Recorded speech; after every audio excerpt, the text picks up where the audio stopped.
আমাদেরকে কি আল্লাহ পাক খেলার ছলে সৃষ্টি করেছে, না কোনো উদ্দেশ্য আছে? উদ্দেশ্যটা আল্লাহ পাক বলেছেন সূরাতুজ যারিয়াত এর 56 নম্বর আয়াতে। আল্লাহ পাক কথা বলেন না? আল্লাহ রাব্বুল আলামিন বলছেন, তার মানে কি আল্লাহ পাক এটা ওহী নাজিল করেছেন। আল্লাহ পাক বলছেন ওয়ামা খালাকতুল জিন্না ওয়াল ইনসা ইল্লা লিয়াবুদুন। আল্লাহ বলছেন আমি জিন আর মানব জাতিকে শুধুমাত্র আমার ইবাদত করার জন্যই সৃষ্টি করেছি, অন্য কোনো কারণে সৃষ্টি করি নাই। এখানে দুইটা শ্রেণী পাওয়া গেল, একটা হচ্ছে জিন জাতি, একটা কে মানব জাতি। জিন জাতিকে আমরা দেখতে পারি, দেখেছেন কখনো জিন? দেখেন নাই, কিন্তু আমাদের সমাজে অসংখ্য জিনগ্রস্ত মানুষ ঘুরে বেড়াচ্ছে। আমি বলি ঢাকা শহরে যে মেয়েগুলো চলাফেরা করে শপিং মলে, রাস্তাঘাটে, এখানে ওখানে, এদের একটা ভালো অংশ কিন্তু জিনগ্রস্ত, জিন ধরা। এটা হয়তো বলবেন কেমন করে এটা বলতে পারেন? হ্যাঁ, আল্লাহর নূর যাদের মধ্যে আছে তারা বলতে পারে। বহু মেয়ে আছে রাস্তাঘাটে ঘোরাফেরা করে, এরা জিনগ্রস্ত, জিন ধরা। জিন ধরা না হলে ওরকম নগ্ন হয়ে ঢং করে রাস্তায় চলাফেরা করতো না। উপর একটা জিনের প্রভাব কি আছে? আছে। বিশ্বাস করছেন না? আল্লাহর নবীজি বলেছেন, মুহাম্মদুর রাসূলুল্লাহ সাল্লাল্লাহু আলাইহি ওয়াসাল্লাম, যে যখন কোনো মেয়ে বেপর্দা হয়ে বাহিরে বের হয় তখন শয়তান, শয়তান মানে শয়তান জিন না ফেরেশতা, তখন শয়তান ওই মেয়ের সৌন্দর্যকে পুরুষের চোখে লোভনীয় বা আকর্ষণীয় করে তোলে। কে করে তোলে? শয়তান। তোমাদের কারো যদি কোনো গায়রে মাহরাম বেপর্দা কোনো মেয়েকে দেখে খারাপ চিন্তা জেগে যায়, তাহলে তোমরা বাসায় চলে যাবে। কোথায় যাবে? বাসায়। সেখানে গিয়ে তোমাদের স্ত্রীর সাথে সময় কাটাবে, ইনশাআল্লাহ তোমাদের সেই খারাপ চেতনা চিন্তা দূর হয়ে যাবে। তার মানে এই হাদিস থেকে প্রমাণ হচ্ছে শয়তান বেপর্দা মেয়েদেরকে সুন্দর করে উপস্থাপন করে। জিন ধরা মেয়ে আছে সমাজে, এবং কোনো কোনো ক্ষেত্রে এখন ছেলেদেরকেও জিন ধরছে, ধরছে না? মাঝে মাঝে দেখবেন এই শীতকালে কিছু কনসার্ট হয়, দেখেছেন? কনসার্ট হয়, ফ্যাশন শোজ হয়, আরও অনেক ধরনের প্রোগ্রাম হয়। এগুলোকে নাম দিয়েছে মানুষ সংস্কৃতি। কি নাম দিয়েছে? ওখানে উঠে দেখবেন যে বড় বড় চুল আছে, অনেক লম্বা লম্বা চুল, একদম স্টেজের উপর উঠে লাফালাফি ঝাপাঝাপি করছে, দেখেন নাই? মিউজিক্যাল কিছু ইনস্ট্রুমেন্ট নিয়ে, দেখেন নাই? তা আপনার কি মনে হয় এরা সুস্থ? এটা সবার সাথেই জিন শয়তান আছে। কি আছে? আচ্ছা, একটা কথা বলি, কোনো কোনো ক্ষেত্রে ওয়াজ মাহফিলের প্যান্ডেলেও দেখা যায় কিছু কমেডিয়ান, কিছু বাউল, এরা মানুষকে ডিজে জিকির শেখায়, দেখেন নাই? ডিজে জিকির, একজন গান গায়, একজন কথা বলে, কে উঠ বস করায়, কাউকে উঠতে বলে, কাউকে বসতে বলে।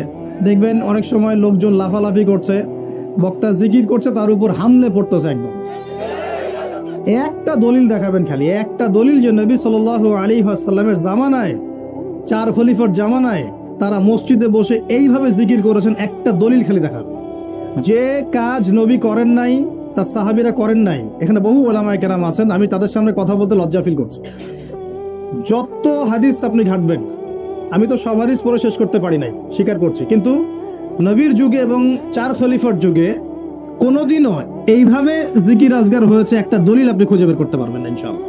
অথচ দিব্যি এগুলো আমাদের সমাজে চলছে, চলছে না? আর আমরা দুইটা খারাপ চরিত্র ধারণ করি, বাঙালি আমরা যারা, মন খারাপ করে না, আমরা দুইটা খারাপ চরিত্র অধিকারী আছে। এক, আমরা খুব ট্রল প্রিয় জাতি, ট্রল করতে খুব মজা লাগে। হ্যাঁ, মনে হয় যেটা করে আমি একদম বাংলাদেশে কি বলবো, দিন একদম কায়েম করে ফেলছি একদম। হ্যাঁ, এই ট্রল পাগল, ট্রল প্রিয় জাতি আমরা একটা। আরেকটা হচ্ছে আমরা ইস্যু পাগল জাতি। ইস্যু, একটা ইস্যু আসবে, খুব লাভঝাপ চলবে কয়দিন, ইস্যু শেষ, আবার লাভঝাপ শেষ। বিদেশিরা বলে এটা আমাদের শিক্ষার ব্যাপার আছে, কারণ নিজের মধ্যে ত্রুটি থাকলে তো সলভ করতে হবে কি না? নিজের মধ্যে ত্রুটি থাকলে সলভ করতে হবে না? তারা বলে যে আমাদের মাথা নাকি ওই যে বাক্সে বন্দি মাছের মতো। বাক্সে বন্দি মাছ দেখেছেন? এই যে অ্যাকুরিয়ামের মধ্যে যে মাছগুলো চলাফেরা করে, এদের স্মৃতিশক্তি খুব দুর্বল হয়। ওই ছোট্ট জায়গাটুকু ওদের কাছে মনে হয় বিশাল সমুদ্রের মতো। কথা বুঝতে পারছেন? মনে ওই ছোট্ট বদ্ধ জায়গাটাই ওদের কাছে মনে হয় কি বিশাল বিশাল একটা জায়গা। ওরা খুব স্বল্প স্মৃতির অধিকারী, একটু কিছুক্ষণ পরে স্মৃতিটা নষ্ট হয়ে যায়, তাই আগে কি হয়েছে ওরা ভুলে যায়। এই স্বভাবটা এখন আমাদের মধ্যে চলে আসছে না? আমরা ইস্যু পাগল হচ্ছি না দিন দিন? করণীয় কি? করণীয় হচ্ছে টিকটক বানাতে হবে, নাকি ফেসবুকিং করতে হবে। এই ফেসবুকের কন্টেন্ট বানাতে বানাতে দুটো কাজ করেছেন, আমি নগদ দেখাচ্ছি। দুটো কাজ করেছেন, একজন কমেডিয়ানকে আলেম বানিয়ে দিয়েছেন আপনারা ট্রল করতে করতেই। একটা হচ্ছে আরেকজন গায়ক অভিনেতাকে এমপি বানাচ্ছিলেন কয়দিন আগে। গান গেতো, অভিনয় করতো, মেয়েদেরকে নিয়ে নাচতো, হ্যাঁ, নিজেই গান লিখে নিজেই সুর করে, সুরের সারেগামা পা কিছুই নাই, ঠিক আছে, ও নিজেই না আমার গান আমি গাবো, কেউ শুনলে শুনুক না শুনলে নেই। মানে এখন বড় বড় পলিটিশিয়ানরাও তাদের মূল্যবান সময় এইসব পিছনে নষ্ট করতেছে। এটাও একটা ইস্যু। মানে এই যে ট্রল করতে করতে করতে করতে এখন আপনি তাকে কয়দিন আগে এমপি বানাচ্ছিলেন, এটা কিসের কারণে হচ্ছে? আমাদের এই ট্রল পাগল মানসিকতার কারণে হচ্ছে। আরেকজনকে কমেডিয়ান, মানুষ ওকে দেখে মজা পেত, যে মনটন খারাপ, কেউ বলতো ভাই মনটন খারাপ, ও একটু ওর লেকচার শুনে মনটা ভালো হবে, এইভাবে আর কি দেখতো মানুষ, এইভাবে ট্রিট করতো। আস্তে আস্তে আস্তে আস্তে এখন সে দেখা যায় বড় বড় আলেমদের বিরুদ্ধে কথা বলতেছে। খেয়াল করে দেখেন নাই? এটা আমরা করেছি। যেটা খারাপ সেটাকে প্রতিহত করতে হবে, যেটা খারাপ সেটাকে প্রতিহত করতে হবে। আর 2 নাম্বার, যেটা ভালো তাকে উৎসাহ দিয়ে এগিয়ে নিতে হবে ইনশাআল্লাহ। আমরা সব সময় সত্যের পক্ষে থাকবো ইনশাআল্লাহ, আর সব সময় মিথ্যার বিপক্ষে থাকবো ইনশাআল্লাহ। যে কেউ যত বড় আলেম, মুফতি, মুহাদ্দিস, বক্তা, দায়ী যেই হোক না কেন, তার কোনো কথা যদি কোরআন সুন্নাহর বাইরে যায়, কোশ্চিন কালেও সে কথা গ্রহণ করবেন না, সিম্পল। সেটা আমি হই আর যেই হোক না কেন। আর যে কোনো ব্যক্তি, সে যেই হোক না কেন, তার কথা যদি কোরআন সুন্নাহর সাথে মিলে যায়, অবশ্যই সেটা গ্রহণ করবেন ইনশাআল্লাহ, সে যেই হোক না কেন। এখন আমরা যদি আমাদের দৃষ্টিভঙ্গিকে শক্ত করতে না পারি, সামনের দিনগুলো কিন্তু আমাদের জন্য খারাপ হবে। বিশ্বাস করেন, দিন কিন্তু দিন দিন খারাপ হচ্ছে। এই ট্রল পাগল মানসিকতাকে ত্যাগ করতে হবে, আল্লাহ একটা তৌফিক দান করবেন। 2 নাম্বার হচ্ছে এই ইস্যু পাগল জাতি হব। ইস্যু পাগল জাতি হব কেন? আমাদের একটা গন্তব্য, লক্ষ্য থাকবে। আমাদের লক্ষ্য কি? আল্লাহ বলেছেন এই আয়াতে, আমাদের লক্ষ্য হচ্ছে আল্লাহ পাক আমাকে সৃষ্টি করেছেন এই পৃথিবীতে আল্লাহর ইবাদত করার জন্য। কিসের জন্য? এটা 1 নাম্বার ডিউটি আমার, এটা আমার লক্ষ্য, আমার কাজ পৃথিবীতে। 2, আল্লাহ পাক বলেছেন যে এই দুনিয়ার জীবনটা চিরস্থায়ী নয়। চিরস্থায়ী না, এটা ক্ষণস্থায়ী। তার মানে এই দুনিয়াটা আমার মুখ্য উদ্দেশ্য নয়। আমি দুনিয়ার মধ্যে চলাফেরা করব, মুসাফির। আমার প্রয়োজন আছে বিয়ে শাদী করবেন, চাকরির প্রয়োজন চাকরি করবেন, ব্যবসার প্রয়োজন ব্যবসা করবেন, আপনার রাজনীতি করার প্রয়োজন আছে আপনি করবেন, সব কিছু চলবে। কিন্তু এগুলো আমাদের দুনিয়ার মুখ্য উদ্দেশ্য নয়। এগুলো হচ্ছে আমাদের দুনিয়াকে চালিয়ে নেওয়ার উপকরণ, মাধ্যম মাত্র।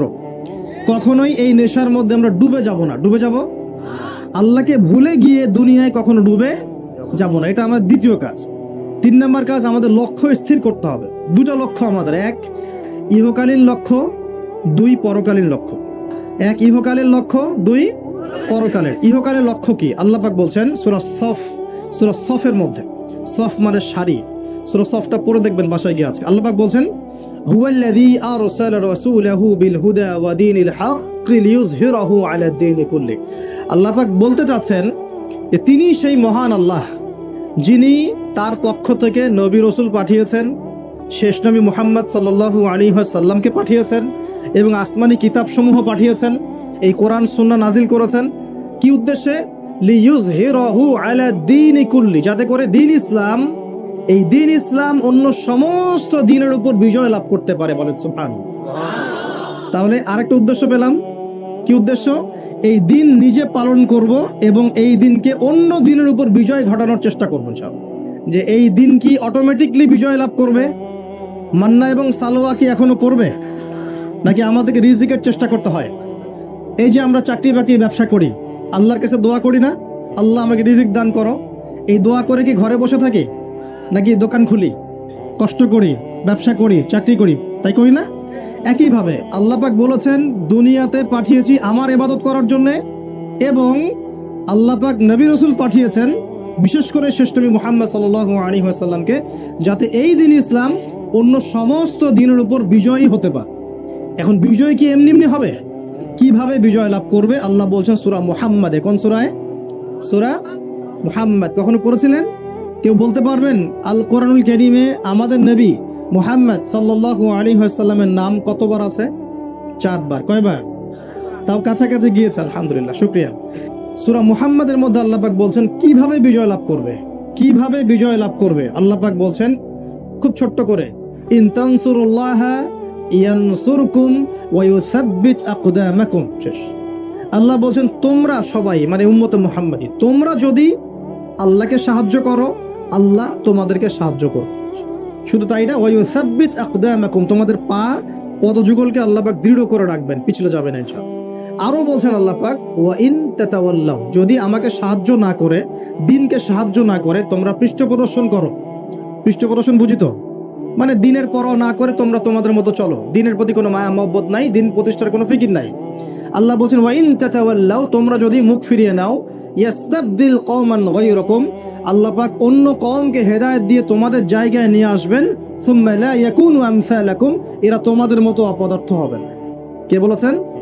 আল্লাহ পাক। তাহলে আমাদের দায়িত্ব পেয়ে গেলাম।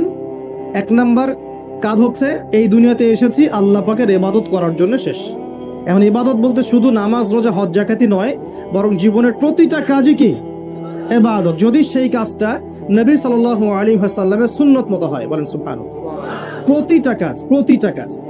এই যে এমনকি স্ত্রী সহবাস করাও, স্ত্রী সহবাস মানুষ কেন করে? এটা আমাদের প্রবৃত্তির চাওয়া, এটা প্রবৃত্তি দমন করার জন্য হালাল পথ প্রয়োজন, হারামে গেলে গুনাহ হয়ে যাবে। এই জন্য হালাল পথে গিয়ে স্ত্রী সহবাস মানুষ করে, এর মধ্য দিয়ে বংশবৃদ্ধি হয়। এই কাজটা তো আমরা আমাদের স্বার্থে করি। ইস্তেঞ্জা, পেশাব পায়খানা আমরা কার স্বার্থে করি? আমাদের স্বার্থে না অন্য কারো স্বার্থে? খাওয়া দাওয়া কার জন্য খাই? নিজের জন্য না অন্যের জন্য? ঘুমাই কার স্বার্থে? আমার ভালোর জন্য না অন্যের ভালোর জন্য? এই যতগুলো কাজ আমরা করি, ঘুম, খাওয়া, ওঠা, বসা, চলা ফেরা, স্ত্রী সহবাস, পেশাব পায়খানা, ব্যবসা বাণিজ্য, চাকরি বাকরি, রাজনীতি, অর্থনীতি, সবকিছু, প্রতিটা কাজকেই ইবাদত হিসেবে গণ্য করা যাবে যদি সেই কাজটা রাসূলুল্লাহ সাল্লাল্লাহু আলাইহি ওয়াসাল্লামের সুন্নত মতো হয়। বাস একটু নিয়াতটা পরিবর্তন করে কাজের পদ্ধতি চেঞ্জ করলেই ইবাদত হয়ে যাবে। বাসায় গিয়ে যদি ঘুমান, একদম ঠাপাস করে লাইটটা অফ করলেন, আর এই যে মোবাইল টিপতে টিপতে ঘুম দিলেন, এই ঘুমে কোনো নেকি নাই। কি আছে? কোনো নেকি নাই, কিন্তু খালি রেস্ট নেওয়া হবে আর কি। রেস্ট নেওয়া, ওই ঘুমের মধ্যেই শয়তান এসে চেপে ধরবে। আর যদি বিছানটা সুন্দর করে ঝাড়েন, বিসমিল্লাহ বলে লাইটটা অফ করেন, দরজাটা বিসমিল্লাহ বলে বন্ধ করেন, এই যে আপনার খোলা যে পাত্রগুলো আছে, পানি খাওয়ার পাত্র, জগ, গ্লাস, এগুলোকে বিসমিল্লাহ বলে ঢেকে দেন। ঢাকার কিচ্ছু না পেলে একটা কাঠি অন্তত বিসমিল্লাহ বলে রেখে দিতে হয়, একটা কাঠি অন্তত বিসমিল্লাহ বলে রেখে দিতে হয়। তারপরে আপনি মশারি খাটাচ্ছেন, বিছানা ঝাড়ু দিচ্ছেন, পারলে একটু ওযু করে আসলেন, এসে পড়লেন একবার সূরা ইখলাস, একবার ফালাক, একবার নাস, মানে কুল হুয়াল্লাহু আহাদ, কুল আউযু বিরাব্বিল ফালাক, কুল আউযু বিরাব্বিন নাস পড়ে ফু দিয়ে এভাবে মাথাটাকে মাসাহ করলেন একদম গায়ের নিচ পর্যন্ত। এই কাজটা আরো একবার করলেন, আরো একবার করলেন, মানে 3 বার করলেন। এরপর আয়াতুল কুরসি পড়লেন, সূরা বাকারার শেষের 2টা বা 3টা আয়াত পড়লেন, যদি সম্ভব হয় সূরা মুলকটা পড়লেন। ওটা পারছেন না? ঠিক আছে, 33 বার সুবহানাল্লাহ, 33 বার আলহামদুলিল্লাহ, 34 বার আল্লাহু আকবার পড়লেন। পরে ডান দিকে কাত হলেন, হাতটাকে গালের নিচে রাখলেন, রেখে বললেন আল্লাহুম্মা বিইসমিকা আমুতু ওয়া আহইয়া। কি বললেন? আল্লাহুম্মা বিইসমিকা আমুতু ওয়া আহইয়া। আচ্ছা, কিচ্ছু পারেন না, এত কিছুই পারলেন না, শুধু ডান দিকে কাত হয়ে এখানে গালের নিচে হাত রেখে বললেন আল্লাহুম্মা বিইসমিকা আমুতু ওয়া আহইয়া। এখন আপনি 4 ঘন্টা, 4.5 ঘন্টা, 5 ঘন্টা, 6 ঘন্টা ঘুমালেন। এই যে সময়টুকু ঘুমিয়ে আছেন, আপনি বিশ্বাস করেন এই ঘুমানোর কারণে আপনার আমল নামে নেকি লেখা হবে। ঠিক এভাবেই জীবনের প্রত্যেকটা কাজকে ইবাদতে পরিণত করা সম্ভব যদি আমরা একটা সূত্র মেনে চলি। সূত্র হচ্ছে 2টা। কয়টা? 2টা। এক, সেই কাজটা হবে আল্লাহর সন্তুষ্টির জন্য। কার জন্য? আল্লাহর সন্তুষ্টির জন্য। আর 2, সেই কাজটা হতে হবে আমাদের প্রিয় নবী মুহাম্মদুর রাসূলুল্লাহ সাল্লাল্লাহু আলাইহি ওয়াসাল্লামের তরিকা বা সুন্নত মোতাবেক। ব্যাস, শেষ। এভাবে আপনি জীবনের যে কোনো কাজ ইবাদত বানাতে পারেন। ইবাদত। ঘুম থেকে উঠেছেন, ইস্তেঞ্জা করতে যাবেন, বাথরুমে ঢুকলেন, গান গাওয়া শুরু করলেন, সাদা সাদা কালা কালা, হ্যাঁ, গান গায় মানুষ এখন বাথরুমে। মাঝে মাঝে আমরা সফর করি, একটা বাথরুমে ঢুকে দেখি পাশের বাথরুম থেকে গান আসছে। এরকম হয়নি কখনো? ফেস করেন নাই তো? কোনো নেকি নাই? নেকি আছে? উল্টা শয়তান ধরবে ওখানে। কি ধরবে?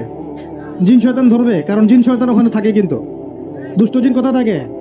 বাথরুমে থাকে। এই যে আমরা বলি আল্লাহুম্মা ইন্নী আউযু বিকা মিনাল খুবসি ওয়াল খাবাইস, এটা কিন্তু দুষ্ট জিন এবং মহিলা জিন বোঝায় আর কি। ঠিক আছে, এক পুরুষবাচক, একটা স্ত্রীবাচক। তার মানে জিনদের মধ্যেও পুরুষ মহিলা আছে, জিনদের মধ্যে বংশবৃদ্ধি হয়। ঠিক আছে? ওই ইবলিস সম্পর্কে সূরা কাহাফে আল্লাহ পাক বলেছেন কানা মিনাল জিন, সে ছিল জিনদের একজন। ফাসাকা আন আমরি রব্বি, সে তার রবের আদেশ লঙ্ঘন করে ফাসাকি করেছিল। ঠিক আছে? তো ওদের মধ্যে বংশবৃদ্ধি হয়। এখন বাথরুমে গিয়ে যদি এগুলো না করে বাম পা দিয়ে ঢোকেন, ঢোকার সময় বলেন বিসমিল্লাহ আল্লাহুম্মা ইন্নী আউযু বিকা মিনাল খুবসি ওয়াল খাবাইস, বসলেন এবং বাম পায়ে, এই যে পায়ে আমি ব্যথা বলছি, যে বাম পায়ে ভর দিয়ে বসতে হয়। কোন পায়ে? আচ্ছা, এখন ইংলিশ টয়লেটের মধ্যে এখন বসেন বাম পায়ে ভর দিয়ে, কেমন করে বসবেন বলেন? আমি বলি, কিছু মনে করেন না, আমি বলি কি, আমরা প্রত্যেক দিন নামাজে বলি, সবাই বলি, ইমাম মুক্তাদি সবাই বলি গায়রিল মাগদুবি আলাইহিম ওয়ালাদ-দাল্লিন। মনে আছে? এখানে নবীজিকে প্রশ্ন করা হচ্ছে, ইয়া রাসূলুল্লাহ, মাগদুব কারা, দল্লিন কারা? আমরা যে বলি নামাজে, আল্লাহ আমাকে মাগদুবের পথ থেকে বাঁচাও, দল্লিনের পথ থেকে বাঁচাও, ইহদিনাস সিরাতাল মুস্তাকিম, সরল পথ দেখাও। তো ইয়া রাসূলুল্লাহ সাল্লাল্লাহু আলাইহি ওয়াসাল্লাম, এই মাগদুব কারা আর দল্লিন কারা? নবীজি বলছেন, এক বাক্যে বলছেন, শোনো, আল মাগদুব, মাগদুব হচ্ছে হুমুল ইয়াহুদি, তারা হচ্ছে ইহুদি জাতি। কারা? ইহুদিরা কোথায় আছে এখন? হ্যাঁ, নামটা মনে থাকবে তো? আচ্ছা, ও কিন্তু এখন শক্তিশালী, আর ওরাই কিন্তু দাজ্জালকে অনুসরণ করবে, এটা মাথায় রাখেন। আর অনেকদিন বলছি দাজ্জাল বিশ্ব শাসন করবে, মানে কি, বিশ্বের প্রত্যেকটা ডিপার্টমেন্ট শাসন করবে। বিশ্বের প্রত্যেকটা department, politics, economics, finance, world affairs, আপনার মিডিয়া, প্রযুক্তি এবং অস্ত্রশস্ত্র, সবকিছু ওর নখদর্পণে থাকবে, সবকিছু। না হলে সে বিশ্ব শাসন করতে পারবে না, সম্ভব না। কেউ যদি বিশ্বের অর্থনীতি নিয়ন্ত্রণ করতে না পারে, সে কি বিশ্ব শাসন করতে পারবে? এই যে শ্রীলঙ্কা কি বিশ্ব শাসন করতে পারবে? পাকিস্তান পারবে? পাকিস্তান কয়দিন পর দেউলিয়া হয়ে যাবে। পাকিস্তান কয়দিন পর কি হবে?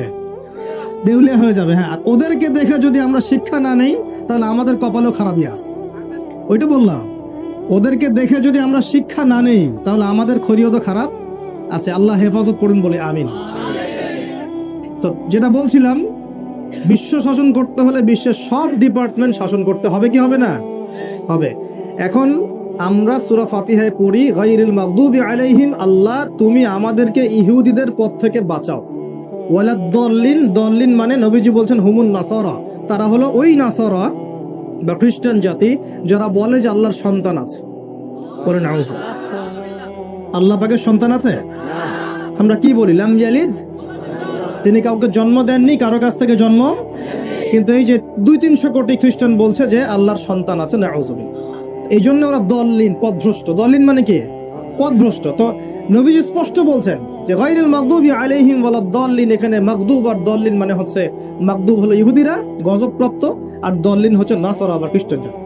এখন আপনার সাথে আমার কথা, আপনাদের সাথে আমার কথা, আমাদের পলিটিক্স থেকে শুরু করে বাথরুমের কমোড পর্যন্ত, ঠিক আছে, আইন কানুন থেকে শুরু করে আমাদের চেহারা সুরত পর্যন্ত, আমাদের পোশাক পরিচ্ছদ থেকে শুরু করে অর্থনীতি, পরিবার, সবকিছু, এই সবকিছু ওই দুই জাতির অনুসরণে গড়ে উঠেছে। এটাই সবচেয়ে বড় আফসোসের কথা আমাদের জন্য, সবচেয়ে বড় আফসোস। বাথরুমটাও নিজের মতো করতে পারলাম না। ঠিক আছে, এই যে দেখবেন কমোডে কি বাম পায়ে ভর দিয়ে বসা যাবে? আচ্ছা, ওইখানে কাপড় কি পবিত্র রাখা যাবে? কিভাবে ইউজ করে আমি এখনো বুঝি না, কেমন করে ইউজ করে। ঠিক আছে, আরো নতুন পদ্ধতি আসছে, এটা শুনলে আরো হাসবেন।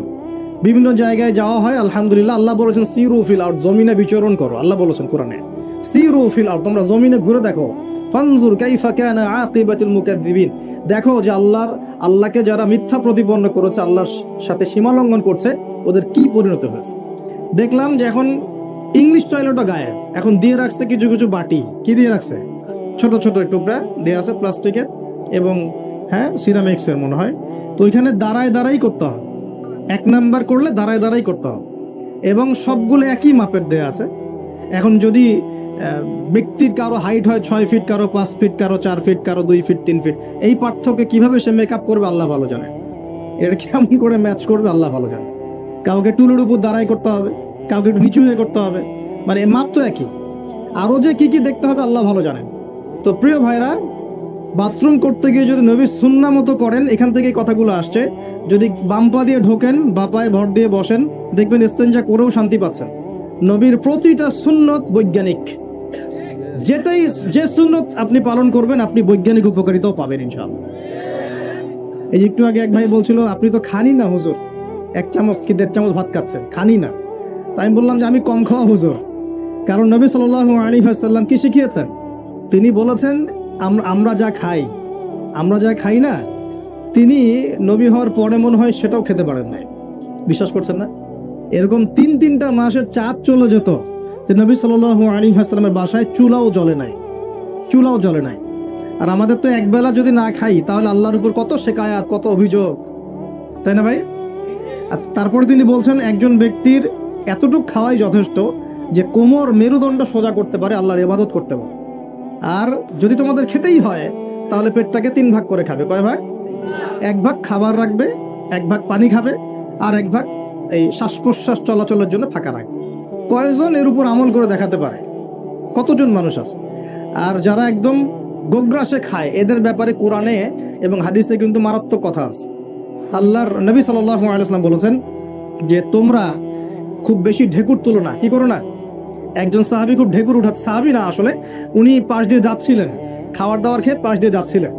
তো নবীজি তার ঢেকুর তোলা দেখে বলছেন যে তোমরা বেশি ঢেকুর তুলবে না, কারণ দুনিয়াতে যে ব্যক্তি বেশি পেট পুড়ে খাবে কাল কিয়ামতের মাঠে সে সবচেয়ে বেশি ক্ষুধার্ত থাকবে। বলেন নাউজুবিল্লাহ। খাবেন আপনি, নিজের পেটটাকে 3 ভাগ করবেন, 1 ভাগ খাবার, 1 ভাগ কি পানি, আর 1 ভাগ শ্বাস প্রশ্বাসের জন্য ফাঁকা। আর এই ব্যাপারে একটা কথা বলে দেই, শেষ জামানায় কিন্তু খাবারগুলো সব করাপ্টেড হয়ে যাবে। কি হবে? খাবার ভেজাল হবে, ভেজাল। এটার দলিল সূরা কাহাফে আছে, আমি এটা ব্যাখ্যা করব না আজকে। সূরা কাহাফে আছে, আমি ব্যাখ্যা করব না, শুধু ইন্ডিকেশন দিচ্ছি। 309 বছর ঘুমিয়েছিলেন আসহাবুল কাহফ। কত বছর? 309 বছর ঘুম থেকে উঠেই তারা প্রথম যে অনুভবটা করেছেন সেটা হলো তারা ক্ষুধার্ত। তারা কি ক্ষুধার্ত? দেখেন 309 বছর পর যদি আপনি ঘুম থেকে ওঠেন, আপনার কাছে এই দুনিয়াটা আজীব মনে হবে, হবে না? কিন্তু ওনারা ক্ষুধার্ত, পকেটে কিছু মুদ্রা ছিল, যেই মুদ্রাগুলোর মান 309 বছরও কমে যায় নাই। কমে গিয়েছে না। এখন আপনি আপনার মুদ্রা নিয়ে ঘুমান 300 বছর, দেখেন তারপর কি হয়। কি হবে? টাকা থাকবো না যাইবো গা? আচ্ছা, তারপরে এরপরে উঠেই তারা বলছে ফালিয়ানজুর আইয়ুহা আজকা তুআমা, এই মুদ্রাগুলো দিয়ে বাজারে কাউকে পাঠাও, তোমাদের 9 জন 10 জনের মধ্যে একজনকে বাজারে পাঠাও।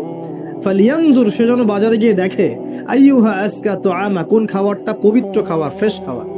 ঘুম থেকে উঠেও ফ্রেশ খাবারের দিকে তাদের নজর কেন? আর এই সূরা আপনাকে দাজ্জালের ফিতনা থেকে বাঁচাবে কেন? আর দাজ্জালের যুগেই বা সব, দাজ্জালের শাসনের যুগে সব খাবারগুলো আস্তে আস্তে ম্যানুফ্যাকচার্ড এবং ভেজাল হচ্ছে কেন? এগুলোর মধ্যে মিল আছে না? তার মানে যত জামানা শেষের দিকে যেটা থাকবে, খাবারের ভেজাল তত বাড়তে থাকবে।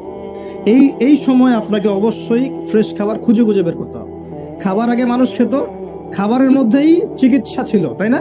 রোগের আরোগ্য ছিল। এখন সেই খাবার খেয়ে মানুষ অসুস্থ হয়ে যাচ্ছে। বুঝতে পারছেন না? খাবারের মধ্যে থাকে উপাদান, ভালো উপাদান, যে উপাদানগুলো পেটের ভিতরে গেলে, শরীরে গেলে শরীরটা সুস্থ হয়। এখন সেই খাবার খেয়েই মানুষ অসুস্থ হয়ে যাচ্ছে। এটা কোন হাদিসের সাথে মেলে জানেন? আনতালিদাল আমাতু রাব্বাতুহা, দাসী তার মনিবকে জন্ম দিবে। দাসী মনিবকে জন্ম দিবে মানে হচ্ছে সমাজের ন্যায় অন্যায়, হক বাতিল, সত্য মিথ্যার মানদণ্ড উল্টে যাবে। যেটা ভালো সেটা হয়ে যাচ্ছে খারাপ, খারাপটা হচ্ছে ভালো। সমাজে সত্যবাদী ব্যক্তি হয়ে যাচ্ছে মিথ্যাবাদী, মিথ্যাবাদীকে মানুষ সত্যবাদী বলা শুরু করেছে।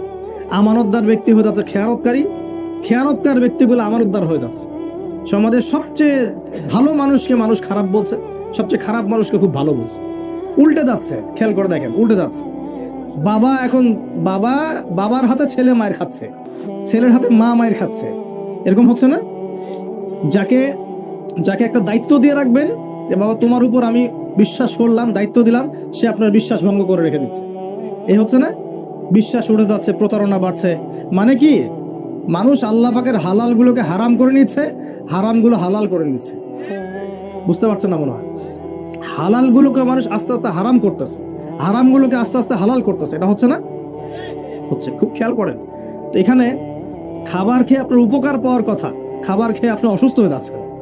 উল্টা হচ্ছে, উল্টা চলতেছে দুনিয়া। দুনিয়া কি চলছে? উল্টা। ছেলে পড়ছে মেয়ের পোশাক, মেয়ে পড়ছে ছেলের পোশাক। যারা নামাজ ধরি ছেড়ে দেই তাদের জন্য একটা হাদিস। নবী সাল্লাল্লাহু আলাইহি ওয়াসাল্লাম বলেছেন, মান তারাকা সালাতান মুতাআম্মিদান ফাকাদ কাফার। মনে রাখবেন, নবীজি বলেছেন কেউ যদি তার উপরে অর্পিত ফরজ নামাজ ছেড়ে দেয়, নামাজ পড়াকে জরুরি মনে করে না, ফাকাদ কাফারা, সে ব্যক্তি কুফরি করলো। বলে নাউজুবিল্লাহ। নামাজ কি ছাড়বো ভাই ইনশাআল্লাহ? আল্লাহ পাক আমাদের সবাইকে 5 ওয়াক্ত নামাজি বানিয়ে দেন, বলি আমিন। এখন সারা বিশ্ব জুড়ে একটা ইস্যু চলছে না, কোরআন ইস্যু, কোরআন পুড়িয়ে দেয় ইস্যু, মনে আছে? যে কোরআন পুড়িয়ে দিয়েছে, আমার দৃষ্টিতে তার চেয়ে বড় অধম সেই ব্যক্তি যে মুসলিম পরিবারে জন্মগ্রহণ করেও কোরআন তেলাওয়াত করা শেখে না। হয়তো আমার কথা বুঝতে পারছেন। কোরআন একজন পুড়িয়ে দিয়েছে, যদি আমার ক্ষমতা থাকতো ওর গর্দান নামাই দিতাম, কিন্তু তার চেয়েও বড় অপরাধী আমার কাছে আছে, আমাদের চোখে আছে। কে?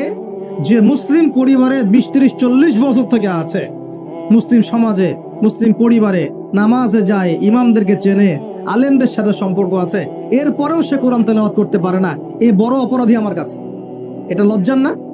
একটা মুসলিম পরিবারের থেকে আমি কোরআন তেলাওয়াত করতে জানবো না, লজ্জার না? নাকি আপনারা সেই সব শায়েখ হতে যাচ্ছেন যে কোরআন তেলাওয়াতও করতে জানে না, বাহাসের জন্য ডাকে মানুষকে? মনে হয় যেভাবে ইসলাম পালন করা যাবে? ইসলামের জ্ঞান অর্জনের প্রথম ধাপটাই হচ্ছে বিশুদ্ধ করে কোরআন তেলাওয়াত করা শিখা। প্রথম ধাপ কি? আগে বিশুদ্ধ করে কোরআন তেলাওয়াত করা শিখতে হবে, এরপরে আসবে কোরআন হিফসের ব্যাপার, আরবি ব্যাকরণ শেখার ব্যাপার, কোরআনের তাফসীর করার ব্যাপার, হাদিসের ইবারত পড়ার যোগ্যতা অর্জন করা, আস্তে আস্তে আকীদা পড়বে, উসুলের বই পড়বে, ফিকহের বই পড়বে, তারপর এই যে আপনার কুতুবে সিত্তা পড়ে শেষ করবে, তারপরে গিয়ে সে মাশাআল্লাহ একজন দাঈ, আলেম, মুফতি, এগুলো হচ্ছে আলহামদুলিল্লাহ। তো শুরুটা কোত্থেকে হচ্ছে? কোরআন বিশুদ্ধ করে তেলাওয়াত করা। তো এই শুরুটাই যদি আমাদের ঠিক না হয়, তাহলে কি কোরআন ঘরে রেখে খালি চুমু খেলে হবে? কোরআন কি খালি চুমু খাওয়ার জন্যে? কোরআন থেকে তাবিজ লেখার জন্যে? কোরআন বাবা মারা গেলে কোরআন তেলাওয়াত করবো এই জন্যে? 40-60 দিন কোরআন তেলাওয়াত করবো এই জন্যে?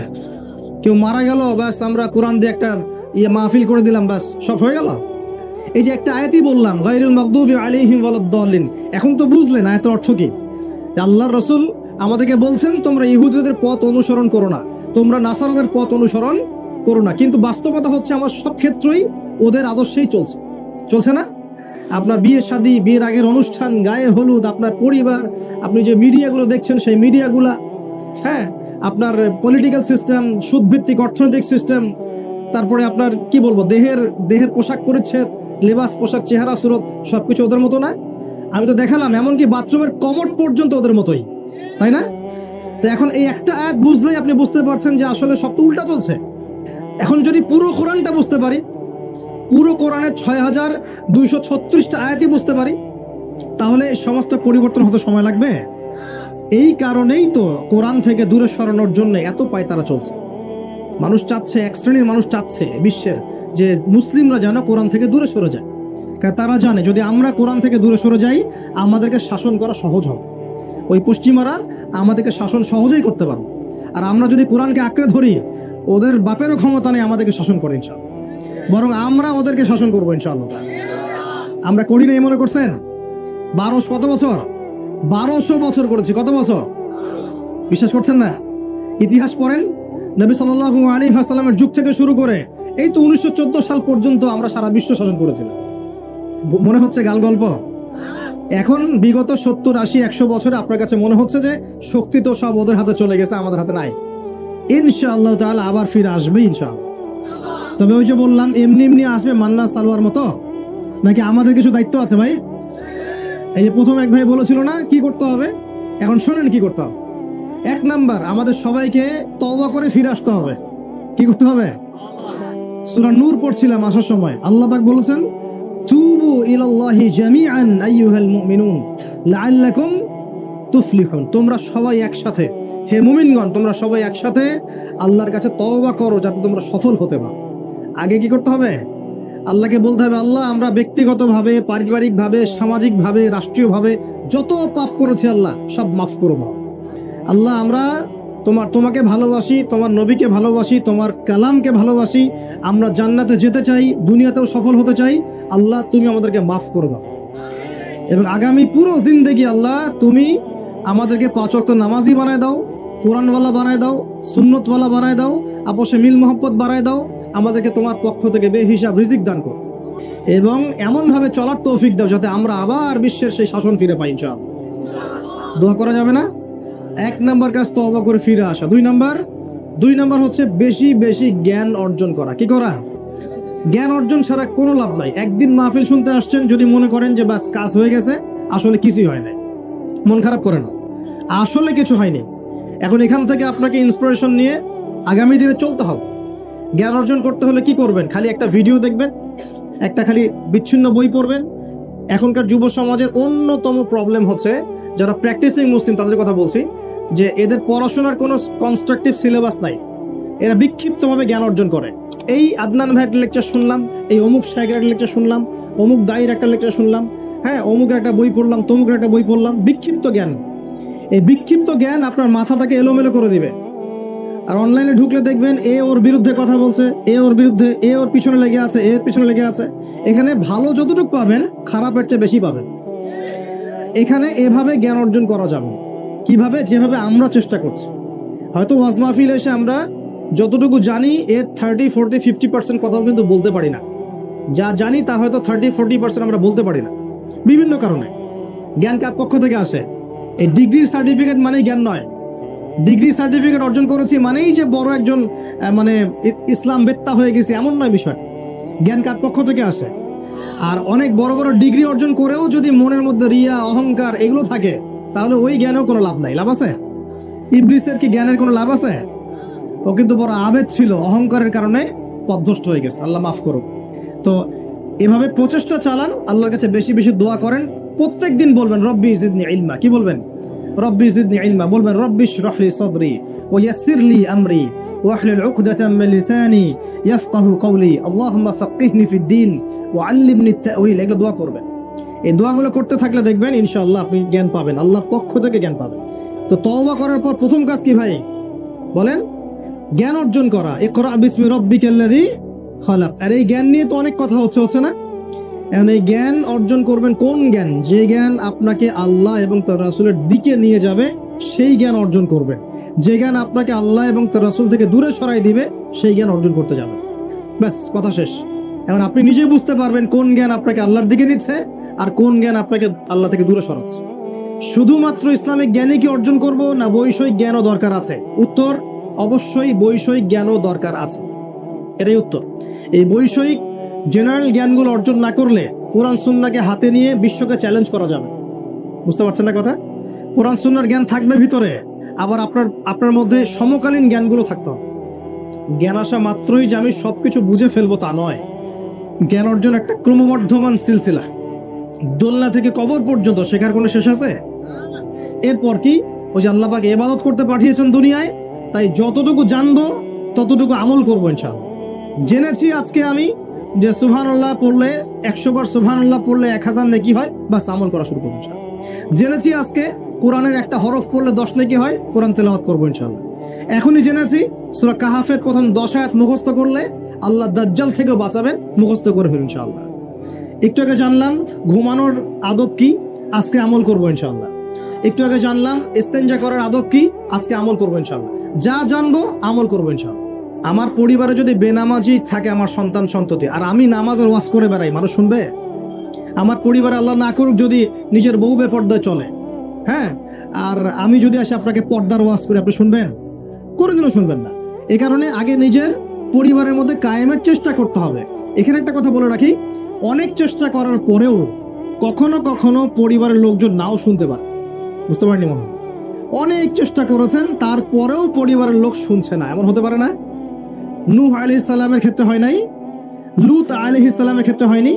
হয়েছে। তাই বলে হতাশ হবেন না। তখন ওদের হিসাব ওরা দিবে, আপনার হিসাব আপনি দিবেন। আপনি আপনার মতো চেষ্টা করেছেন, আল্লাহ পাক তৌফিক এনায়েত করুন। পরিবারে প্রতিষ্ঠা করব আমল, এরপরে আমি সমাজে দাওয়াতি কাজ করব। দুটো কাজ করব। এক, আমর বিল মারুফের কাজ করব, সবাইকে সৎ কাজে আদেশ করব, সৎ কাজে আদেশ করব। আর দুই, তানহাউনা আনিল মুনকার ওয়া নাহি আনিল মুনকার, এই কাজ করব, মানুষকে আমি অন্যায় থেকে নিষেধ করব ইনশাআল্লাহ। কেন? কারণ আল্লাহ পাক সূরাতুল আলী ইমরানের 110 নম্বর আয়াতে বলেছেন, কুনতুম খায়রা উম্মাহ, তোমরা হচ্ছে শ্রেষ্ঠ জাতি। তোমরা মানে আমরা, উম্মতে মুহাম্মাদি। তোমাদের কাজ তিনটা। কুনতুম খায়রা উম্মাহ উখরিজাত লিন-নাস, তোমাদেরকে মানব জাতির কল্যাণের জন্য বের করা হয়েছে। তা'মুরুনা বিল মা'রুফ, তোমরা সবাই মানুষকে সৎ কাজে আদেশ করবে। ওয়া তানহাউনা আনিল মুনকার, সবাই তোমরা অসৎ কাজে নিষেধ করবে। ওয়া তু'মিনুনা বিল্লাহ, আল্লাহর প্রতি ঈমান রাখবে। এই তিনটা আমাদের কাজ।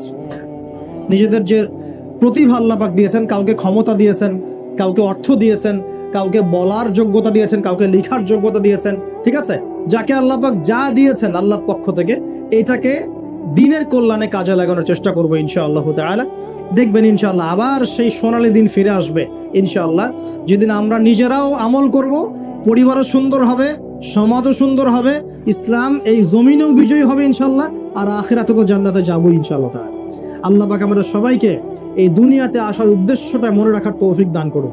আল্লাহ বলেছেন দুনিয়ায় পাঠিয়েছি আল্লাহর ইবাদত করার জন্য, অন্য কোনো কারণে নয়। দুইটা কাজ করলে ইবাদত হবে, এক, প্রতিটা কাজ আল্লাহ সন্তুষ্টির জন্য করব, দুই, নবীর সুন্নাহ মতো করব। এর ফলে কি হবে? এর ফলে আমরা সেই গন্তব্য অর্জন করব যেটা সূরা আলে ইমরানের 185 নম্বর আয়াতে বলা আছে। কত নম্বর আয়াত? 185, এটাই শেষ আয়াত। আল্লাহ রাব্বুল আলামিন বলছেন কুল্লু নাফসিন যায়িকাতুল মাউত। এই কারাগারের দুনিয়ার জীবন সংক্ষিপ্ত, এখানে সমস্ত সত্তা মৃত্যুর স্বাদ গ্রহণ করবে, ঠিক আছে? এবং কিয়ামতের মাঠে তোমাদের সবাইকে যার যার প্রতিদান দেওয়া হবে। এবার তোমাদের গন্তব্য শোনো, ফামান যুহজিহা আনিন নার, ওই দিন যাকে জাহান্নামের আগুন থেকে বাঁচানো হবে, ওয়া উদখিলাল জান্নাহ, এবং জান্নাতে ঢুকিয়ে দেওয়া হবে, ফাকাদ ফাজ, ওই ব্যক্তি হচ্ছে সফল। This is the real definition of success. কথা বুঝতে চেষ্টা করেন, এটা হচ্ছে the real and final destination and definition of success. এটা হচ্ছে সাফল্যের সবচেয়ে সেরা এবং কি বলবো, চূড়ান্ত সাফল্যের সংজ্ঞা। দুনিয়ার সাফল্যের সংজ্ঞা ঠিক না। এই বাড়ি গাড়ি, টাকা কড়ি, স্ট্যাটাস, ক্ষমতা, এগুলো সাফল্যের সংজ্ঞা আমরা বানিয়েছি। এগুলো সাফল্যের চূড়ান্ত সংজ্ঞা নয়। চূড়ান্ত সংজ্ঞা এই আয়াতে আছে, ফামান যুহজিহা আনিন নার, যাকে জাহান্নামের আগুন থেকে বাঁচিয়ে দেওয়া হবে, ওয়া উদখিলাল জান্নাহ, যাকে জান্নাতে ঢুকিয়ে দেওয়া হবে, ফাকাদ ফাজ, এই সফল হলো। কদ আফলাহাল মুমিনুন, এই যে মুমিনরা সফল হলো। কথা বুঝতে পারছেন? অতএব সাফল্যের সংজ্ঞা আমাদেরকে শেখানো হয়, এটা চূড়ান্ত সংজ্ঞা নয়, ওইটাই সাফল্যের চূড়ান্ত সংজ্ঞা। পৃথিবীতে আমার অনেক ক্ষমতা আছে, জান্নাত না লাভ করতে পারলে কোনো লাভ নাই। দুনিয়াতে আমি অনেক বড় আলখাল্লা পরে আলেম টাইটেল নিয়ে বসে আছি, জান্নাতে ঢুকতে না পারলে আমি সফল না। দুনিয়াতে আমাকে মানুষ অনেক বড় কিছু বলছেন, এই যে মুফাসসিরে কোরআন, হাবি জাবি ইত্যাদি ইত্যাদি, এগুলোর সাথে আমার কোনো সম্পর্ক নাই। আমরা তালেবে ইলম, জ্ঞানের ছাত্র, জান্নাতে ঢুকতে না পারি এগুলো কিছুই না আমার জন্য। দুনিয়াতে আপনাকে অনেক বড় অর্থনীতিবিদ বলা হচ্ছে, বুদ্ধিজীবী, বিশাল কিছু, আপনি একদম ক্ষমতাধর, হ্যাঁ, বিশ্ব নেতা, জান্নাতে ঢুকতে না পারলে আপনি ব্যর্থ। জান্নাতে ঢুকতে না পারলে আপনি খবর আছে, এই পুলসিরাত পার না হতে পারলেই সমস্যা আছে, শেষ, সব শেষ। ফেরাউনের কথা মনে করেন, কত বড় প্রতাপশালী, এক হুকুমে সারা বিশ্ব জয় করে ফেলে, শেষ, ও যাইতে পারবে না জান্নাতে, শেষ। আর এখানে একজন ভ্যান চালক বেচারা 5 ওয়াক্ত নামাজ পড়ে, রমজান মাসে রোজা রাখে, সাধ্যমতো দান সদকা করে, হালাল খায়, মরে গেলে যদি জান্নাতে চলে যায় ও সফল ইনশাআল্লাহ। একজন মুদির দোকানদার, কৃষক, আমাদের এই মিসকিন ভাই, গরিব মানুষ, কৃষি কাজ করে খায়, ব্যবসা করে খায়, ঠিক আছে? মানুষ ভালো মন্দ মনে করে না, মানুষ মনে করে সমাজের কোনো স্ট্যাটাস নাই, দাম নাই, ওর কথা কেউ শোনে না, ও বিয়ের প্রস্তাব দিলে কেউ গ্রহণ করে না, মরে গেলে যদি জান্নাতে যায় ও সফল ইনশাআল্লাহ। দুনিয়াতে এসেছি আল্লাহর ইবাদত করার জন্য। এই দুনিয়ার জীবনটা চিরস্থায়ী নয়। এখানে রোল মডেলকে মুহাম্মদ রাসূলুল্লাহ সাল্লাল্লাহু আলাইহি ওয়াসাল্লাম। কি কনস্টিটিউশন ফলো করব? কোরআন এবং সুন্নাহ। কে রোল মডেল? আমাদের প্রিয় নবী। কিভাবে আমল করব? দুইটা শর্ত মেনে, আল্লাহ সন্তুষ্টির জন্য, দুই, রাসূলের তরিকা অনুযায়ী। কোন কাজ ইবাদত? জীবনের সব কাজই ইবাদত যদি রাসূলের তরিকা মতো হয়।